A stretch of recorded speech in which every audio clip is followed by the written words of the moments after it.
ನಿಮ್ಮ ಹಳೆಯ ಚಿನ್ನದ ಒಡವೆನ ಅಧಿಕ ಬೆಲೆಗೆ ಮಾರಬೇಕೆ? ಆಟಿಕಾಗೆ ಕಾಲ್ ಮಾಡಿ 8880 ಅಟ್ಟಿಕಾ ಗೋಲ್ಡ್ ಕಂಪನಿ. ಇದರಲ್ಲಿ ಮುಖ್ಯವಾಗಿ ಇವತ್ತೇನು ವಿಧಾನಸಭೆಯ ಅಧಿವೇಶನ ನಡೆಯುವಂತಹ ಸಂದರ್ಭದಲ್ಲಿ ನಾನು ಮೊನ್ನೆ ತಾನೇ ಸಂಪುಟಕ್ಕೆ ಸೇರ್ಪಡೆಯಾಗಿ ಎರಡನೇ ಬಾರಿಗೆ ಅವಕಾಶ ಮಾಡಿಕೊಟ್ಟ ಮೇಲೆ ಈ ಒಂದು ಮೊದಲನೆಯ ಒಂದು ಅಧಿವೇಶನ ಆಗಿತ್ತು. ನಾನು ಈಗಾಗಲೇ ಕೂಡ ಅಧಿವೇಶನದಲ್ಲಿ ಭಾಗಿಯಾಗಿ ಹಲವಾರು ವಿಚಾರಗಳನ್ನ ಚರ್ಚೆ ಮಾಡಬೇಕಂತೇಳಿ ಆಸೆ ಇಟ್ಕೊಂಡು ಇವತ್ತು ರಾಜ್ಯದ ಒಂದು ಅಭಿವೃದ್ಧಿಯ ದೃಷ್ಟಿಕೋನದಲ್ಲಿ ಮಾನ್ಯ ಮುಖ್ಯಮಂತ್ರಿಯವರು ಮತ್ತು ಉಪಮುಖ್ಯಮಂತ್ರಿಯವರು ಮತ್ತು ನಮ್ಮ ಮಾಜಿ ಮುಖ್ಯಮಂತ್ರಿಗಳಾದ ಸಿದ್ದರಾಮಯ್ಯ ಸಾಹೇಬರು ಇವರೆಲ್ಲ ಸೇರಿ ಒಂದು ಅಧಿವೇಶನದಲ್ಲಿ ಬಹಳ ದೊಡ್ಡ ಚರ್ಚೆಯನ್ನು ಮಾಡುವ ನಿಟ್ಟಿನಲ್ಲಿ ಇವತ್ತು ಅಧಿವೇಶನವನ್ನು ಕರೆದಿದ್ರು. ಆದರೆ ಇವತ್ತು ನಮ್ಮ ವಿರೋಧ ಪಕ್ಷದವರು ಅಧಿವೇಶನವನ್ನ ಮಾಡಲಿಕ್ಕೆ ಬಿಡ್ತಾ ಇಲ್ಲ,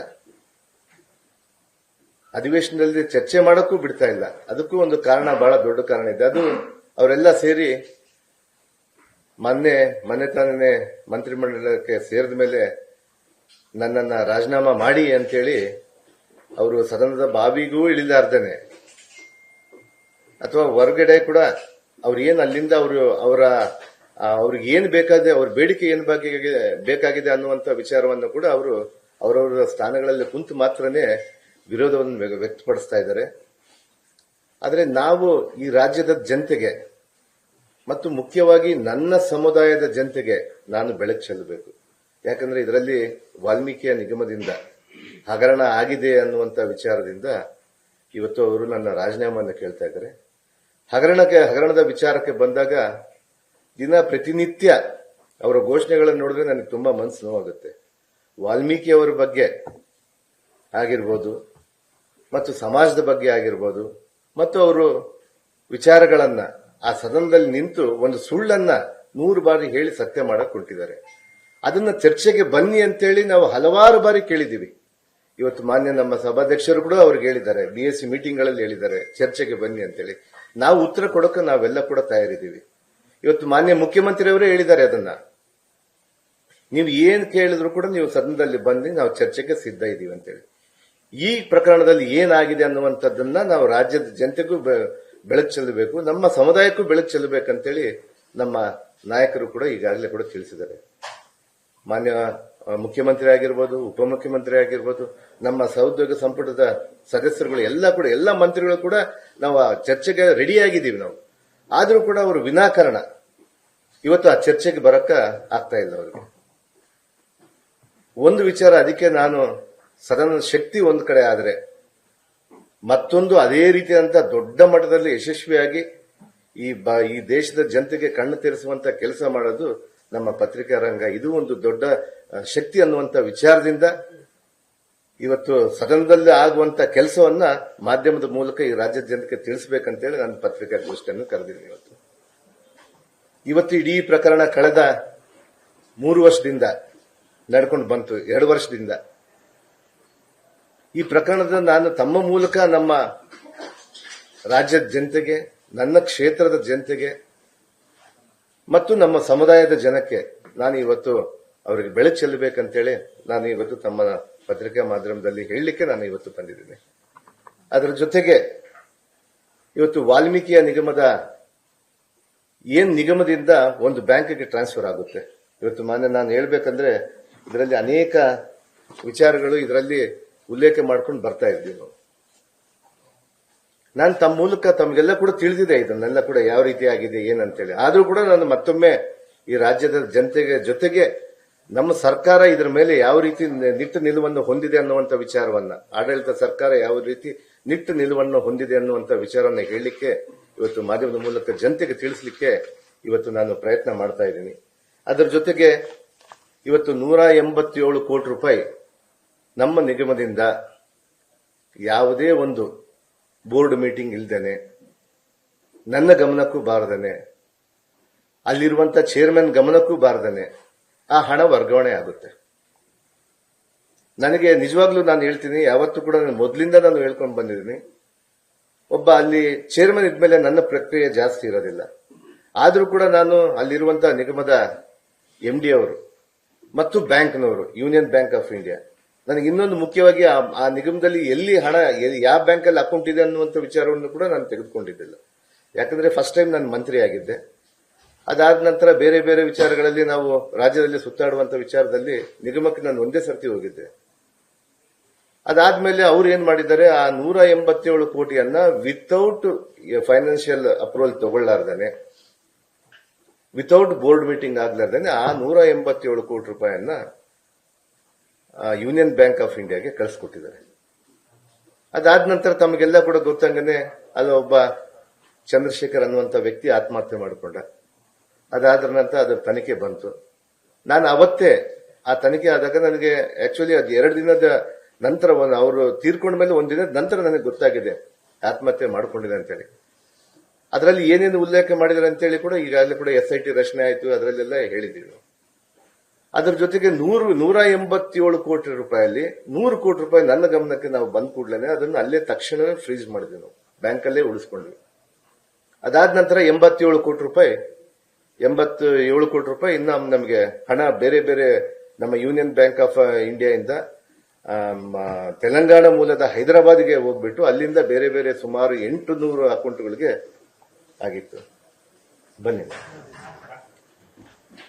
800 ಅಕೌಂಟ್ಗಳಿಗೆ ಹೋದ್ಮೇಲೆ ನಮಗೆ ಅವಾಗ ನಾವು ಮಾನ್ಯ ನಮ್ಮ ಅಂದಿನ ಮುಖ್ಯಮಂತ್ರಿಗಳು ಮತ್ತು ಅಂದಿನ ಉಪಮುಖ್ಯಮಂತ್ರಿಗಳು ಸಿದ್ದರಾಮಯ್ಯ ಸಾಹೇಬರು ಇದು ಯಾವ ರೀತಿ ಆಗಿದೆ ಅಂತೇಳಿ ಕೂಲಂಕುಷವಾಗಿ ಪರಿಶೀಲಿಸಿ ಇದನ್ನ SIT ರಚನೆ ಮಾಡಬೇಕು, SIT ಮೂಲಕ ಆದ್ಮೇಲೆ ಇದನ್ನ ಮಾಡೋಣ ಅನ್ನುವಂತ ವಿಚಾರವನ್ನ ನನಗೆ ಅಂದಿನ ಮುಖ್ಯಮಂತ್ರಿಗಳು ಮತ್ತು ಉಪಮುಖ್ಯಮಂತ್ರಿಗಳು ಹೇಳಿದರು.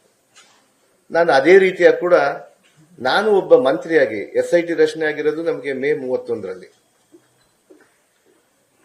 SIT ರಚನೆಯಾಗಿ 2-3 ದಿನ ಆದ್ಮೇಲೆ ನಾನು SIT ರಚನೆ ಆದ್ಮೇಲೆ ತನಿಖೆಗೆ ಪಾರದರ್ಶಕವಾದಂತ ತನಿಖೆ ಮಾಡಲಿಕ್ಕೆ ಅವಕಾಶ ಆಗಲ್ಲ. ನಾನು ಮಂತ್ರಿ ಆಗಿದ್ರೆ, ಅದೇ ಇಲಾಖೆಯ ಮಂತ್ರಿ ಆಗಿದ್ರೆ ಅವ್ರಿಗೆ ಅಡುಕು ತೊಡಕುಗಳು ಆಗುತ್ತೆ, ಏನೋ ಇನ್ಫ್ಲೂಯೆನ್ಸ್ ಆಗುತ್ತೆ ಅನ್ನುವಂಥ ವಿಚಾರದಿಂದ ನಾನೇ ಸ್ವ ಇಚ್ಛೆಯಿಂದ ಅವತ್ತು ನಾನು ನನ್ನ ರಾಜೀನಾಮೆ ಪತ್ರವನ್ನು ಇದೇ ನಮ್ಮ ಮಾಧ್ಯಮದ ಮೂಲಕ ಬಂದು ಹೇಳಿ ನಾನು ನನ್ನ ರಾಜೀನಾಮೆ ಸಲ್ಲಿಕೆ ಮಾಡಿದೆ. ಅದಾದ ನಂತರ ಈ 87 ಕೋಟಿ ರೂಪಾಯಿಯಲ್ಲಿ ಕೂಡ 84.68 ಲಕ್ಷ ಏನೋ ಆಗಿತ್ತು. ಅದರಲ್ಲಿ ನಮಗೆ ಈ ದೇಶನೇ ಮೆಚ್ಚುವಂತ ಕೆಲಸ ನಮ್ಮ SIT ಮಾಡಿದೆ. ಇವತ್ತು ನಮ್ಮ SIT, ಕರ್ನಾಟಕದ SIT ಬಹುಶಃ ಈ ದೇಶದಲ್ಲಿ ಕೂಡ ಹಗರಣ ಆಗಿದ್ದು ಕೆಲವೇ ದಿನಗಳಲ್ಲಿ ನಾವು ಮತ್ತೆ ಆ ಹಣವನ್ನು ವಾಪಸ್ ತಂದಿರುವಂತ ಕೀರ್ತಿ ಯಾರ್ದಾದ್ರಿದೆ ಅಂದ್ರೆ ಅದು ನಮ್ಮ ಕರ್ನಾಟಕದ SIT ಅನ್ನುವಂಥ ವಿಚಾರವನ್ನು ನಾನು ತಿಳಿಸ್ತೀನಿ.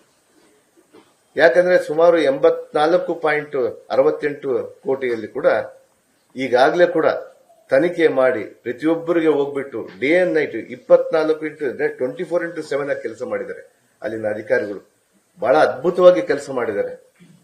ಅವರೆಲ್ಲ ಕೂಡ 800 ಅಕೌಂಟ್ಗಳಿಗೆ ಯಾವ ಅಕೌಂಟ್ಗೆ ಹೋಗಿತ್ತಲ್ಲ ಆ ಅಕೌಂಟ್ಗಳಿಂದ ಕೂಡ ಮತ್ತೆ ಮರುಪಾವಣೆ ಮತ್ತು ಮಾಡಿಕೊಂಡು ಸುಮಾರು ಈಗಾಗಲೇ ಕೂಡ 79 ಕೋಟಿ ಈಗಾಗಲೇ ಕೂಡ ಬಂದಿದೆ. ಇನ್ನ ಮಿಕ್ಕಿದ್ದು ಕೂಡ ಬಹುಶಃ ನನಗೆ ತಿಳಿದಂಗೆ ಮೊನ್ನೆ ಕೂಡ ಆ ಮಿಕ್ಕಿದ್ದು ಏನು 4-5 ಕೋಟಿ ಇದೆ ಅದು ಕೂಡ ಬಂದ್ಬಿಟ್ಟಿದೆ ಅನ್ನುವಂಥ ವಿಚಾರವನ್ನು ತಮ್ಮ ಗಮನಕ್ಕೆ ತರಲಿಕ್ಕೆ ನಾನು ತಿಳಿಸ್ತೀನಿ. ನಾನು ಈ ವಿಚಾರವನ್ನು ಚರ್ಚೆ ಮಾಡಲಿಕ್ಕೆ ನಾವು ಸದನದಲ್ಲಿ ನಾವು ಚರ್ಚೆ ಮಾಡಬೇಕಂತೇಳಿ ಅವ್ರಿಗೆ ಅವಕಾಶ ಕೊಟ್ಟಿದ್ವಿ. ಸುಮಾರು ನನ್ನಿಂದ ಆಗ್ಲಿ ಯಾರು ಕೂಡ ನನ್ನಿಂದ ಇವತ್ತು SIT ರಚನೆಯಲ್ಲಿ ಮಾಡಿದಾಗ ನನ್ನ ಕಡೆಗೆ ನನ್ನ ಅಕೌಂಟ್ಗಾಗ್ಲಿ ಎಲ್ಲಿ ಕೂಡ ನನ್ನ ಅಕೌಂಟ್ಗೆ 1 ರೂಪಾಯಿ ಕೂಡ ನನಗೆ ಬಂದಿಲ್ಲ. ಅದು ನನ್ನ ಧೈರ್ಯ, ನಾನು ಇವತ್ತು ಮುಕ್ತವಾಗಿದ್ದೀನಿ ಅಂತೇಳಿ. ಆದ್ರೆ ಇವತ್ತು ವಿನಾಕಾರಣ ಅದಾದ ನಂತರ ಮತ್ತೆ ನಂತರ ದಿನಗಳಲ್ಲಿ ಏನೇನಾಯ್ತು ಅನ್ನುವಂಥ ವಿಚಾರವನ್ನು ತಮ್ಮ ಬೆಳಕಿಗೂ ಬಂತು. ನಾನು ರಾಜೀನಾಮೆ ಮಾಡಿದ ಮೇಲೆ ED ಆಯ್ತು, ನನ್ನ ಮೇಲೆ ED ಬಂದು ನನ್ನ ಅರೆಸ್ಟ್ ಮಾಡ್ತು, ಅರೆಸ್ಟ್ಗಾಗಿ ನನ್ನ ಜೈಲಿಗೆ ಹಾಕಿತು. EDಯಲ್ಲಿ ಏನೇನು ನಡೀತು ಅಂತೇಳಿ ಹಲವಾರು ಬಾರಿ ನಾನು ಹೇಳಿದ್ದೀನಿ. ಯಾರ್ಯಾರ ಹೆಸರು ಹೇಳಿ ಏನೇನು ಮಾಡಬೇಕು, ನೀವು ಯಾವ ರೀತಿ ಸರ್ಕಾರವನ್ನು ಉಳಿಸಬಾರದು ಅನ್ನುವಂಥ ಹುನ್ನಾರವನ್ನ ಕೇಂದ್ರದ ತನಿಖಾ ಸಂಸ್ಥೆಗಳು ಮಾಡಿದ್ವು. ಆದರೂ ನ್ಯಾಯಾಲಯಕ್ಕೆ ಮೊರೆ ಹೋಗಿ ನನಗೆ ನ್ಯಾಯಾಲಯದಿಂದ ನಾನು ಆ ಜೈಲಿಂದ ಹೊರಗಡೆ ಬಂದ ಮೇಲೆ ನಾನು ಮತ್ತೆ ಅವಕಾಶ ಮಾಡಿಕೊಡ್ಬೇಕಂತೇಳಿ ನಾನು ಕೇಳಿದ್ದೆ. ಈ ನಿಟ್ಟಿನಲ್ಲಿ ನಾನು ಇವತ್ತು ಮಾನ್ಯ ಈ ಸದನದ ವಿರೋಧ ಪಕ್ಷದ ನಾಯಕರಿಗೆ ಈ ಎಲ್ಲಾ ವಿಚಾರಗಳನ್ನ ನಾವು ಹೇಳ್ಬೇಕಂತ ಹೇಳಿ ನಾವು ಅವ್ರನ್ನ ಸದನದಲ್ಲಿ ನಾವು ಚರ್ಚೆಗೆ ಮುಕ್ತ ಅವಕಾಶ ಕೇಳಿದಾಗ ಅವ್ರು ಯಾವುದೇ ಕಾರಣಕ್ಕೂ ಮಾಡ್ತಾ ಇಲ್ಲ. ಏನು ಒಬ್ಬ ದಲಿತ ಮತ್ತೊಮ್ಮೆ ಮಂತ್ರಿ ಆಗಿದ್ದಾನೆ, ಒಬ್ಬ ಆದಿವಾಸಿ ಜನಾಂಗದಿಂದ ಮತ್ತೊಮ್ಮೆ ಮಂತ್ರಿ ಆಗಿದ್ದಾನೆ. ಇವನಿಗೆ ಹೆಂಗಾದ್ರೂ ಮಾಡಿ ತೆಗಿಬೇಕು, ಇವನಿಗೆ ಹೆಂಗಾದ್ರೂ ಮಾಡಿ ಅಲ್ಲಿಂದ ಇಳಿಸಬೇಕು ಅನ್ನುವಂತ ಹುನ್ನಾರವನ್ನ ಈ ಮನುವಾದಿಗಳು ಮಾಡ್ತಾ ಇದ್ದಾರೆ. ಇವತ್ತು ಇಡೀ ದೇಶನೇ ನೋಡ್ತಾ ಇದೆ ಇವತ್ತು ಯಾವ ರೀತಿ ಕೇಂದ್ರದಲ್ಲಿರುವಂತಹ ಸರ್ಕಾರ ಯಾವ ರೀತಿ ನಮ್ಮ ದೇಶವನ್ನು ನಡೆಸಿಕೊಂಡು ಹೋಗ್ತಿದೆ ಅಂತ ಹೇಳಿ, ಅದರಲ್ಲಿ ಮುಖ್ಯವಾಗಿ ದಲಿತರನ್ನ ಈ ದೇಶದಲ್ಲಿ ಈ ಮನುವಾದಿಗಳು ಇವತ್ತು ಯಾವ ರೀತಿ ನಡೆಸ್ಕೊಂಡು ಹೋಗ್ತಾ ಇದ್ದಾರೆ ಅನ್ನುವಂತ ವಿಚಾರವನ್ನ ಈಗಾಗಲೇ ಕೂಡ ದೇಶಾದ್ಯಂತ ಕಣ್ತೆರೆದು ನೋಡ್ತಾ ಇದೆ. ಇವತ್ತು ಮೊನ್ನೆ ತಾನೇನೆ ಇನ್ನ ಒಂದು ಘಟನೆ ಕೂಡ ನಡೀತು. ಇವತ್ತು ಈಗಾಗಲೇ ಕೂಡ ರಾಜ್ಯಸಭೆಯ ವಿರೋಧ ಪಕ್ಷದ ನಾಯಕರು ಪ್ರಧಾನಮಂತ್ರಿಗೆ ಸರಿಸಮಾನವಾಗಿರುವಂತಹ ಸ್ಥಾನ ಅದು. ಆ ಒಬ್ಬ ವ್ಯಕ್ತಿ ನಮ್ಮ ಮಲ್ಲಿಕಾರ್ಜುನ್ ಖರ್ಗೆ ಸಾಹೇಬರು ಉತ್ತರಾಖಂಡದಲ್ಲಿ ಹೋಗ್ಬಿಟ್ಟು ಒಂದು ಮೀಟಿಂಗ್ ಅನ್ನು ಮಾಡ್ಕೊಂಡು ಬಂದ್ರೆ ಇವತ್ತು ಆ ಜಾಗಕ್ಕೆ ಹೋಗಿ ಈ ಮನುವಾದಿಗಳು ಹೋಗ್ಬಿಟ್ಟು ಇವತ್ತು ಅಲ್ಲಿ ಆ ಜಾಗವನ್ನ ಶುದ್ಧೀಕರಣ ಮಾಡ್ತಾರಂದ್ರೆ ಇವತ್ತು ನನಗನ್ಸುತ್ತೆ ಇವತ್ತು ಈ ದೇಶದಲ್ಲಿ ಇನ್ನ ವರ್ಣ ಪದ್ಧತಿ ಇದೆ ಅನ್ನುವಂತ ವಿಚಾರವನ್ನು ತಿಳಿಸ್ಲಿಕ್ಕೆ ನಾನು ಬಯಸ್ತೀನಿ.